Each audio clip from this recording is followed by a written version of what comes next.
और इस वक्त बड़ी खबर आ रही है, तबलीगी जमात के 73 अराकीन को मिली जमानत। भोपाल जिला अदालत ने दी जमानत। कोरोना लॉकडाउन के खिलाफ वर्जी में किया गया था गिरफ्तार। इंडोनेशिया, मलेशिया और बर्मा की जमात के अराकीन थे शामिल। तो आपको एक बार फिर बता दें, इस वक्त बड़ी खबर आ रही है, तबलीगी जमात के 73 अराकीन को मिली जमानत। भोपाल जिला अदालत ने जमानत दे दी है। कोरोना लॉकडाउन के खिलाफ वर्जी में किया गया था गिरफ्तार। इंडोनेशिया, मलेशिया और बर्मा की जमात के अराकीन थे इसमें शामिल।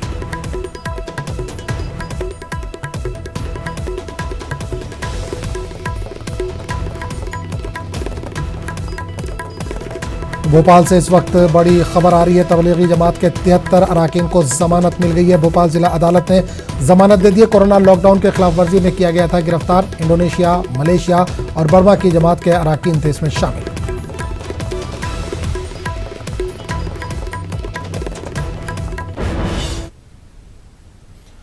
पीस पार्टी के कौमी सदर डॉक्टर अयूब अंसारी पर यूपी हुकूमत ने एनएसए लगा दिया है। इनके खिलाफ लखनऊ के हजरतगंज पुलिस स्टेशन में अखबार में काबिल एतराज़ इश्तहार शाया करने पर मुकदमा दर्ज किया गया था। कुछ दिन कबल गोरखपुर से डॉक्टर अयूब अंसारी को गिरफ्तार किया गया था। डॉक्टर अयूब अंसारी पर इल्ज़ाम है कि वो फ़िरका वाराना हम आहंगी को बिगाड़ने की कोशिश कर रहे थे। डॉक्टर अयूब अंसारी का शुमार योगी आदित्यनाथ के मुखालिफ मजबूत लीडरों में किया जाता है। वहीं इस मामले में पीस पार्टी से जुड़े लीडरान का कहना है कि उत्तर प्रदेश की मौजूदा हुकूमत जमहूरियत को बालाए ताक रखते हुए डॉक्टर अयूब अंसारी पर झूठे इल्जामात लगाकर इस तरह की कार्रवाई कर रही है।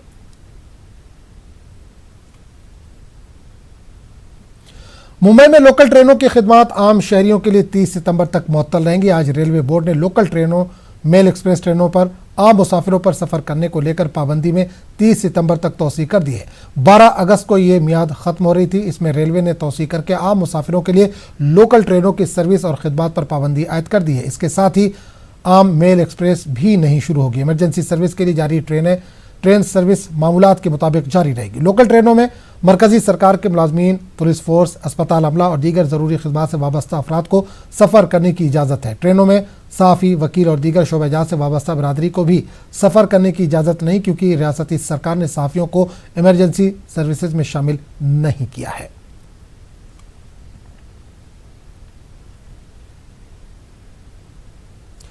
मुल्क में कोरोना मामलों की मजमूई तादाद 22 लाख से तजावुज़ कर गई है। उनमें 6,34,945 एक्टिव मामले हैं। पिछले 24 घंटों में 62,064 मामले रोशनी में आए हैं। वजारत सेहत की जानिब से जारी करदा आदादोशुमार के मुताबिक पिछले 24 घंटों में 1007 अफराद की मौत हुई है, जो एक दिन में अब तक की सबसे बड़ी तादाद है।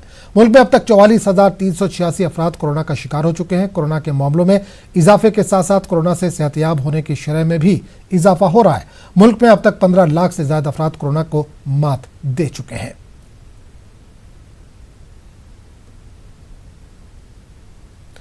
मुल्क कोरोना वबा की जद में है। हालिया कुछ दिनों के दौरान जो आदादो शुमार सामने आए वो बिलाशुबा तशवीशनाक है। कोरोना के मामलों में हर गुजरते दिन के साथ इजाफा दर्ज किया जा रहा है। वहीं कोरोना टेस्ट में भी इजाफा देखा जा रहा है। पिछले 24 घंटों के दौरान मुल्क में 4,77,023 टेस्ट किए गए हैं। ICMR के मुताबिक अब तक 2,45,83,558 कोरोना टेस्ट किए जा चुके हैं।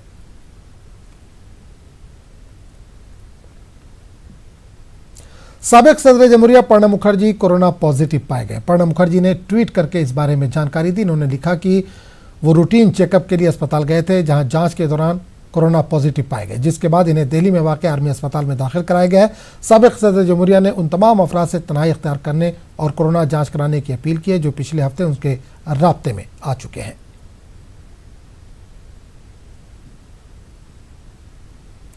मगरबी बंगाल में कोरोना मरीजों की तादाद में तेजी से इजाफा हो रहा है। अब तक मगरबी बंगाल में कोरोना मुतासरीन की तादाद 95,000 से तजावुज़ कर गई है। वहीं कोरोना से अब तक 2,000 से ज्यादा अफराद हलाक हो चुके हैं। कोलकाता से हमारी नुमाइंदा शबाना एजाज ने इसका जायजा लिया। बंगाल में कोरोना के मरीजों की तादाद में इजाफा हो रहा है। एक दिन में 2,900 से ज्यादा कोरोना के मरीज सामने आ रहे हैं। कोरोना के मरीजों की बढ़ती तादाद से न सिर्फ हुकूमत की परेशानी बढ़ाई है, बल्कि मरकजी हुकूमत ने भी इस मामले में आगे आने का फैसला किया है। वजीर आजम आइंदा कल वजीर आला ममता बनर्जी से मीटिंग करेंगे। कोरोना के बढ़ते मामले को लेकर ये मीटिंग होगी। बंगाल में कोरोना के न सिर्फ मरीजों की तादाद बढ़ रही है, बल्कि अस्पतालों में बेड की कमी भी एक बड़ा मसला है। वहीं वजीर आला ममता बनर्जी बार बार मरकज से फंड की फराहमी का मुतालबा कर रही है। अब देखना यह है कि आइंदा कल की मीटिंग में फंड के ताल्लुक से बंगाल को फंड के ताल्लुक से वज़ीर-ए-आज़म कोई अहम फैसला लेते हैं या मुकम्मल लॉकडाउन के ताल्लुक से कोई खास फैसला लिया जाता है। बहरहाल नजर होगी कल की मीटिंग पर, जो कोरोना के बढ़ते मामलों पर काबू पाने के लिए कितना कामयाब होगी, ये देखना अहम है। कैमरामैन विपुल के साथ शबाना एजाज, न्यूज़ 18 उर्दू।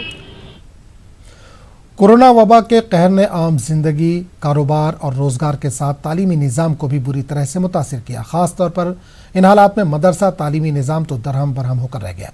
मदरसा तालीमी बोर्ड से मुंसलिक मदारिस के तलबा के लिए ऑनलाइन तालीमी निज़ाम परेशानी का सबब बनता जा रहा है। यूपी में दीगर तालीमी बोर्ड और प्राइवेट स्कूलों के तर्ज पर मदरसा तालीम बोर्ड ने भी मदारिस को ऑनलाइन तालीम शुरू करने की हिदायत जारी की थी।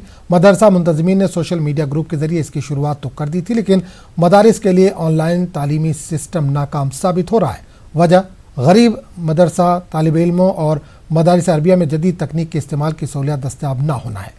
मदरसा मुंतज़मीन के मुताबिक कोरोना वबा के खतरे के सबब लॉकडाउन के दौरान ऑनलाइन क्लासेस की शुरुआत की गई थी, लेकिन मदरसों से अपने घरों को लौट चुके ज़्यादातर तलबा का ताल्लुक गांव देहात से है, जहां ना तो इंटरनेट की सहूलियत दस्तयाब है और न ही तलबा के पास स्मार्टफोन की सहूलत फराहम है। ऐसे में ऑनलाइन तालीम सिस्टम मदरसा तालिब इल्मों के लिए मजाक बनकर रह गया है। तो 3 महीने का हम लोग को नुकसान हो चुका। नुकसान इस माने में कि देखिए गवर्नमेंट की गाइडलाइन के ऊपर हमने और अपने मैनेजमेंट के कहने पर भी हमने उन तमाम चीज़ों को इस्तेमाल किया और सीखने के बाद बग़ैर ट्रेनिंग के कम्प्लीटली ख़ुद से समझ के इसको कि हम किस तरीक़े से लेक्चर की तैयारी करें और किस तरह लेकर आएँ। इसलिए कि बहुत सारी प्रॉब्लम्स हमारे सामने आ रही थी। नंबर 1 प्रॉब्लम तो ये थी कि हमारे स्टूडेंट के पास में अक्सर के पास मोबाइल नहीं है, या जिनके पास मोबाइल है उनके पास एंड्रॉयड मोबाइल नहीं है। अपने घर में वो उन तमाम इंस्ट्रक्शन को फॉलो कर ही नहीं सकता। हम लाख कहें माँ बाप नहीं करवा सकते हैं उन तमाम चीज़ों को, ना माँ बाप वो तमाम बातें कर सकते हैं। तो जाहिर है कि एक लड़का जो स्कूल में हॉस्टल में रह के अपना काम कर रहा है, वो अपने घर में रह के वो काम नहीं कर सकता। मैं सोचता हूँ 50% तो यूँ ही ख़त्म हो गया, क्योंकि वो एक बहुत गरीबी रेखा से नीचे के बच्चे होते हैं। ना तो उनके घर फ़ोन है, ना इस तरह के उनके पेरेंट्स भी जानते हैं। ये हमारी सबसे बड़ी दिक्कत आई है।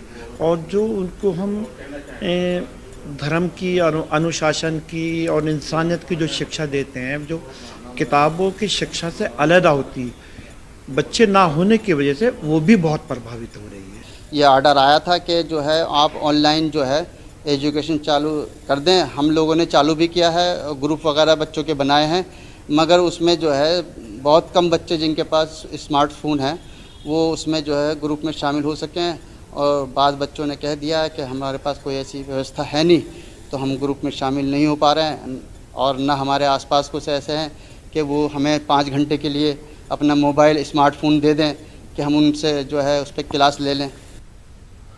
हज़रत उस्मान गनी रज़ी अल्लाह ताला अन्हु की शहादत की याद में नांदेड़ के पीर बुरहान नगर में अतिया खून के कैंप का कामयाब इनेकाद किया गया। टीपू सुल्तान ब्रिगेड, हज़रत पीर बुरहान ट्रस्ट, मोहल्ला अमन कमेटी और नौजवानों ने पीर बुरहान के मुश्तरका ताउन से मुनक़िदा इस कैंप में कसीर तादाद में मुकामी नौजवानों ने अपने खून का अतिया दिया। ऐसे नाजुक हालात में शहर के मुस्लिम नौजवानों ने अपने खून का अतिया देकर ये पैगाम देने की कोशिश की है कि मुल्क में जब भी किसी मुसीबत की घड़ी आती है उसके लिए नौजवान पीछे नहीं रहेंगे। मुस्लिम नौजवानों की जानिब से यहाँ पीर बुरहान में एक ब्लड डोनेशन कैंप लिया गया है, जिसका मकसद है कि कोरोना जैसे एक बहुत ही महामारी के काल में जो देश के अंदर आज हर कोई परेशान है और ब्लड के लिए ख़ास तौर पर लोग परेशान हैं। ब्लड बहुत ही ज़रूरी चीज़ है और इमरजेंसी में लोगों को इस्तेमाल के लिए लगता है, और इसकी वजह से कई हमने परेशानियों का और दिक्कतों का लोगों को सामना करते हुए देखा है। इसलिए हमारे मार्गदर्शन सुभान अली सर की कहने पर और इन सब नौजवानों की मेहनत से हमने इस गली में ब्लड डोनेशन कैंप का आयोजन किया। और ब्लड जो है इमरजेंसी में ही पेशेंट को लगता है, तो जब इमरजेंसी होती है तो उसकी अहमियत बहुत ज़्यादा बढ़ जाती है। तो उस चीज़ को ध्यान में रखते हुए सिविल हॉस्पिटल के मार्गदर्शन से हमने यहाँ पे एक ब्लड डोनेशन कैंप अरेंज करे। नांदेड़ म्यूनसिपल कॉर्पोरेशन इंतजामिया की जानिब से इन दिनों शहर में एक कोरोना जांच मुहिम शुरू की गई। इस मुहिम के तहत छोटे बड़े सभी दुकानों में काम करने वाले मालिकान और मुलाजमीन की कोरोना जांच करवाई जा रही है। इसके लिए कॉर्पोरेशन इंतजामिया की जानिब से 7 दस्ते तश्कील दिए गए हैं। इन्हें कोरोना जाँच के लिए किट भी फराहम की गई है। ये जाँच टीमें शहर के अलग इलाके में जाकर दुकानदारों की कोरोना जाँच कर रहे हैं। नांदेड़ शहर में पिछले कुछ दिनों से पॉजिटिव केसेस बढ़ रहे, लगातार बढ़ रहे हैं। इस धरती पे अभी एंटीजन टेस्टिंग शुरू की गई है और कल ही माननीय आयुक्त साहब ने एक ऑर्डर पास की है कि पूरे शहर के जितने व्यापारी है और व्यापारी प्रतिष्ठान उनमें काम करने वाले लोग इनकी कोरोना टेस्टिंग कंपलसरी की है। और उस मुहिम के अंतर्गत आज हबीब टॉकीज के सामने ये कपड़ा मार्केट में ये टेस्टिंग शुरू की गई है और यहाँ व्यापारियों का बहुत अच्छा सहकार्य मिल रहा है और ये मुहिम शुरू की गई है। कोरोना वबा के दौरान बेरोजगारी में इजाफा हुआ है। ऐसे हालात में औरंगाबाद के रुकने पार्लिमान इम्तियाज़ जलील की जानिब से जॉब अलर्ट मुहिम शुरू की गई है। पिछले 15 दिनों में इस मुहिम के तहत 5 से ज़्यादा बेरोजगार नौजवानों को रोजगार मिला है। ज़्यादातर नौजवानों को ऑटोमोबाइल और इलेक्ट्रॉनिक सेक्टर में जॉब मिला है। रुकने पार्लिमान इम्तियाज़ जलील के मुताबिक इस जॉब मेले में 18 मुकामी कंपनियों ने शिरकत की, जिनमें से ज़्यादातर कंपनियों ने स्पॉट पर ही उम्मीदवारों को तकर्रुरी लेटर दिया। इम्तियाज़ जलील के मुताबिक जॉब अलर्ट का मकसद मुकामी नौजवानों को रोजगार से जोड़ना है। जॉब अलर्ट्स नाम का हमने एक पोर्टल तैयार किए हैं, जिसके ज़रिए इस ज़िले के अंदर, मराठवाड़ा के अंदर जो बेरोज़गारी बढ़ रही है, नौजवानों को जॉब्स प्रोवाइड करने के लिए ये पोर्टल तैयार किया गया था। कुछ दिन पहले हमने इसकी शुरुआत की थी और एक ही दिन के अंदर तकरीबन 300 लोगों को यहाँ पे इंटरव्यूज़ लिए गए थे, उन सबको जॉब्स दी गई थी। उसके बाद बहुत सारी और कंपनीज़ के रिक्वायरमेंट्स आए और साथ ही साथ जो बेरोज़गार बच्चे हैं उन लोगों की भी उतनी ही डिमांड थी। हमारे पास रजिस्ट्रेशन हुआ और आज के दिन तकरीबन 450 बच्चों को बुलाया गया है। ये 450 बच्चों का इंटरव्यूज़ लिया जा रहा है और यहीं का यहीं इन्हें जॉब ऑफर्स दिया जा रहा है। आज़ाद एकेडमिक सोसाइटी अलीगढ़ के ज़ेर एहतमाम तहरीती जलसे का इनेकाद किया गया, जिसमें बतौर मेहमान खुसूसी खिताब करते हुए अलीगढ़ मुस्लिम यूनिवर्सिटी शोबा उर्दू के उस्ताद प्रोफेसर मौला बख्श ने कहा कि हिंदुस्तान ज़बानों का मुल्क है। यहाँ मुख्तलिफ इलाकों में मुख्तलिफ ज़बानें बोली जाती हैं, इसी में उर्दू ने राब्ते का काम किया है। हिंदुस्तान को बनाने में उर्दू ने एक अहम किरदार अदा किया है और उर्दू सहाफ़त ज़बान की बैकबोन है। इस मौके पर उर्दू जर्नलिस्ट एसोसिएशन अलीगढ़ के नौमुंतखब अहदेदारान को उनकी सहाफ़ती खिदमात के एतराफ़ में गुलपोशी करते हुए शॉल उड़ाकर तहरीती निशान से सरफराज किया गया।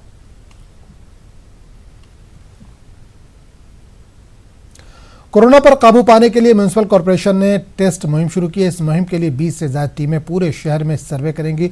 इस सर्वे के तहत घर घर जाकर कोरोना टेस्ट किया जाएगा। इस बात की जानकारी कॉरपोरेशन के शोबा हेल्थ की इंचार्ज डॉक्टर अमरीन ने दी। इनका कहना है कि इस मुहिम का मकसद कोरोना वबा को जड़ से उखाड़ना है। कॉरपोरेशन हुक्काम का कहना है कि इस मुहिम की जाने वाली तिब्बी जांच बिल्कुल मुफ्त रहेगी। वाज़ेह है कि औरंगाबाद शहर में कोरोना के पॉजिटिव मरीजों की तादाद 16,800 से तजावुज़ कर गई है। इसमें हमारे शहर में 20 टीम काम करेगी। हर टीम में 2 डॉक्टर, एक लैब टेक्नीशियन, एक उनका असिस्टेंट और उस एरिया के आशा वर्कर, ऐसे 5 लोगों की ये टीम होगी। वार्ड वाइज डिवीजन है, उसमें स्लम और नॉन स्लम ऐसा जो डिवीजन है, इसमें हर एरिया से ब्लड कलेक्शन किए जाएंगे। ये सैंपल हमने पॉपुलेशन के बेस से डिवाइड किया है। हर एरिया से कम 40 सैंपल लिए जाएंगे और इसमें ब्लड सैंपल कलेक्ट किए जाएंगे। उसकी रिपोर्ट पॉजिटिव है या निगेटिव है, ये उनको SMS के ज़रिए उनके मोबाइल पे मिल जाएंगी। कोरोना के कहर में त्योहारों को अवामी तौर पर मनाने को लेकर बीजेपी लीडर ने ही हुकूमत के फैसले की मुखालफत शुरू कर दी है। वज़ीर दाखिला डॉक्टर नरोत्तम मिश्रा के जरिए त्योहारों को लेकर हुकूमत के इक़दाम का ऐलान करने के बाद भोपाल रुकने पार्लियामेंट साध्वी प्रज्ञा ने त्योहारों को सोशल डिस्टेंसिंग के साथ मनाने देने की मांग की है। हालांकि हुकूमत ने सभी मज़ाहिब के त्योहारों में जल्द से जुलूस रैली को निकालने पर पाबंदी लगाई है, लेकिन साध्वी के जरिए गणेश उत्सव को मनाने देने की मांग की गई है। त्योहारों को अवामी तौर पर मनाने और गणेश उत्सव के मौके पर झांकियों को लगाने की मांग को लेकर मध्य प्रदेश संस्कृत बचाओ मंच के कारकुनान ने भी साध्वी प्रज्ञा से मुलाकात की थी। त्योहारों को लेकर क्या कहते हैं दोनों लीडरान, आप भी सुनिए। चूंकि ये त्योहारों का महीना है, लगातार 1-2 महीने तक, मतलब देव उठनी 11 तक त्योहार ही त्योहार है। जन्माष्टमी आ रही है, फिर गणेश चौथ है, नवदुर्गा है, दशहरा है, दिवाली है, देवउठान है, लगातार सीरीज है। इसलिए प्रार्थना आप सबके माध्यम से करवद्ध कि कोई भी गणेश जी की प्रतिमा को सार्वजनिक स्थान पर न लगाएं, वो घर में पूजन करें। न तो जलूस निकलेगा गणेश जी के विसर्जन का, न ताजिए निकलेंगे मुहर्रम के, न नवदुर्गा की झांकियां लगेंगी, कोई भी राजनीतिक कार्यक्रम नहीं होगा, कोई भी सामाजिक कार्यक्रम नहीं होगा, कोई भी धार्मिक कार्यक्रम नहीं होगा, कोई भंडारे वगैरह नहीं होंगे। जो केंद्र की गाइडलाइन में 5 की बाध्यता है वो यथावत जारी रहने वाली है। सभी नियम कानूनों का पालन करेंगे, चाहे वो स्थापित होने से लेके और विसर्जन तक शासन की जो गाइडलाइन होगी वो हम मानेंगे, परंतु हमारे उत्सव मनाए जाएं। गणेश जी की स्थापना होती है, वो विराजमान हो, गणेश जी, दुर्गे माता। मुझे लगता है कि नियम कानून के अंतर्गत ये होना चाहिए। और काफ़ी त्यौहार ऐसे रहे हैं जो कोई भी मना नहीं पाए, परंतु अब ऐसी स्थिति है, लोगों को समझ में आ गया है कि हमें अपना बचाव स्वयं करना है, तो ज़्यादा भीड़ ना लगाते हुए मुझे लगता है कि ये कार्य होना चाहिए और उत्सव मनाने चाहिए। तो मैं इनकी बात को लेकर के माननीय गृह मंत्री जी के पास जाऊंगी और चर्चा करूंगी। मुझे लगता है कि जो भी उत्तर आएगा पक्ष में ही आएगा।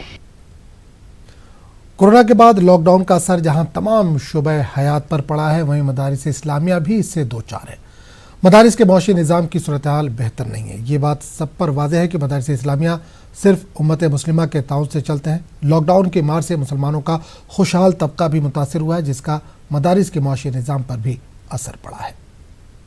मदरसा बंद हो या चालू हो, सिर्फ एक फ़र्क होता है कि बच्चों के जो खाने का जो खर्च होता है वो नहीं है इस वक्त। बाकी जितने अखराजात हैं, मदरसे के अंदर लाइट का बिल है तो वो बराबर आ रहा है, और मदरसा अगर किसी का किराए पर है तो उसका किराया बराबर अदा किया जा रहा है।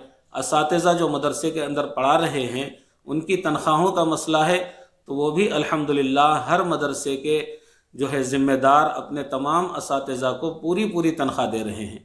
जब ये अखराजात जब जारी हैं तो माली ताउन की सख्त ज़रूरत है। एक बड़ा खर्च असातिज़ा और मुलाजिमीन की और दूसरे दारुल इकामा के अखराजात हैं, लाइट बिल हैं, ये ख़र्च होते हैं। 30% तलबा का खर्च होता है, क्योंकि लॉकडाउन रमज़ानुल मुबारक से पहले ही इस मुल्क में लग गया। रमज़ानुल मुबारक में क्योंकि मदारिस का वो ताउन नहीं हो सका, इसलिए कि उम्मत के सामने और भी बहुत सारे मसाइल थे। गुरबा में किट्स तकसीम किए, अल्हम्दुलिल्लाह, अल्लाह ताला उन हज़रात को जज़ाए खैर अता फ़रमाए। लॉकडाउन और कोरोना के सबब बिहार के निजी मदरसों की सूरत हाल बेहद ख़राब होती जा रही है। माहिरीन तालीम के मुताबिक निजी मदरसा बंद होने के कगार पर पहुंच गए हैं। दरअसल मदरसों ने न ही रमज़ान के महीने में किसी तरह का कोई चंदा किया और न ही अब मदरसों को लोगों की जानिब से माली ताउन किया जा रहा। ऐसे में निजी मदरसों के असातिज़ा और तलबा के लिए मुश्किल घड़ी हो गई है। जानकारों का कहना है कि मदरसों की बका के लिए लोगों को पहल करने की ज़रूरत है, ताकि हज़ारों मदारिस के तदरीसी व गैर तदरीसी मुलाजमीन के साथ साथ तलबा की तालीम का सिलसिला बंद नहीं हो। कि जो भी गैर इमदाद याफ्ता मदरसे हैं, जो प्राइवेट मदरसे हैं, उनकी आर्थिक स्थिति इतनी कमज़ोर हो गई है, इतनी कमज़ोर हो गई है कि वो मदरसे बंद होने के कागार पे आ चुके हैं। और उन मदरसों के असातिज़ा की तनख्वाह की अदायगी, बच्चों के रहने सहने का इंतज़ाम सब प्राइवेट स्तर से होता है। यानी लोग चंदा देते हैं और फिर उन बच्चों का इंतज़ाम होता है, असातिज़ा को तनख्वाह भी दी जाती है। लेकिन इस वक्त के हालात ऐसे हैं, हालात देखने के बाद ये महसूस होता है कि गैर इमदादी याफ्ता मदरसे बंद होने के कगार पे हैं, और ये स्थिति 1-2 दिन में नहीं सुधरेगी, तकरीबन 2 साल में भी अगर सुधर जाए तो ये बहुत बड़ी बात होगी। मगरबी बंगाल में हायर सेकेंडरी इम्तिहान के नताइज के ऐलान के साथ ही ऑनलाइन दाखिले की तैयारी शुरू हो चुकी है। कोलकाता के मिल्ली अल अमीन कॉलेज इंतजामिया ने भी खुद मुख्तार इदारे के तौर पर कॉलेज में दाखिले का सिलसिला शुरू करने का फैसला किया है। कॉलेज के अक़लियती किरदार की बहाली और गवर्निंग बॉडी की तश्कील को हुकूमत की मंजूरी न मिलने से कॉलेज इंतजामिया हैरान है। कॉलेज में ऑनलाइन दाखिले का सिलसिला शुरू करने के ताल्लुक से कल मीटिंग रखी गई है। हमारे sports person assistant secretary Shahnawaz साहब ने कहा कि हुकूमत से हमारा नेगोशिएशन करीब ख़त्म हो चुका है। अब यह है कि हम लोग सेल्फ फाइनेंसिंग का जो हमारा स्पेशल जनरल मीटिंग में जो बात हुई थी, जो फैसला हुआ था, उस पर हम लोग कायम रहेंगे इंशाअल्लाह ताला, और कहीं हम लोग कोई अप्रोच नहीं करेंगे। गवर्नमेंट ने इससे पहले हमारे मरहूम सुल्तान अहमद को भी कहा था कि इनके आने से तरक्की हो जाएगी, लेकिन सामने है आपके, तो गवर्नमेंट के मामले नहीं है, मामला है रूल्स का और अपने एक स्टेटस का माइनॉरिटी स्टेटस का जो रूल है उसको अप्रूव कर दीजिए गवर्नमेंट, फिर हम चलेंगे साथ साथ। कश्मीर के नौजवानों के हुनर को पहचानने और इसे दुनिया से रूशनास कराने के लिए न्यूज़ 18 उर्दू का टैलेंट हंट शो कश्मीर के सितारे बहुत जल्द शुरू हो रहा है। अगर आप वादी कश्मीर की दिलकश आवाज़ हैं तो न्यूज़ 18 उर्दू के प्लेटफॉर्म से इस्तेफादा कर सकते हैं। आप सूफियाना, फोक, रैप, रिवायती या हल्की क्लासिकल मौसीकी का वीडियो रिकॉर्ड करके दिए गए व्हाट्सएप नंबर पर रवाना करें। बराए मेहरबानी यूट्यूब का लिंक शेयर ना करें। वादा है कि फिल्मी नगमों को शामिल नहीं किया जाएगा। कश्मीरी फोक को तरजीह दी जाएगी। कश्मीर के सितारे का हिस्सा बनिए और अपनी आवाज़ को बुलंद परवाज दीजिए। अपने वीडियो के साथ अपना नाम, पता और फ़ोन नंबर ज़रूर लिखें। इस बात का ख़ास ख्याल रखें कि वीडियो 2 मिनट से ज़्यादा का ना हो। रोम रोम तेरा नाम पुकारे, एक हुए दिन रैन हमारे, हमसे हम ही छिन गए,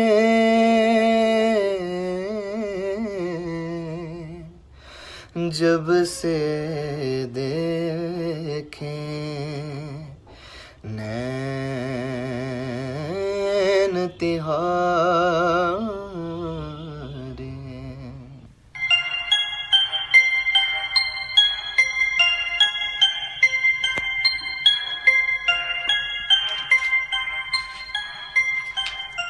तेरे हिसाब के मैं फुल बांधूं, तुझे पहले अपने बारे में ज्ञान दूं।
तो इस बुलेटिन में फिलहाल इतने। मजीद ताज़ा तरीन खबरों के लिए आप लॉग इन कर सकते हैं news18urdu.com पर।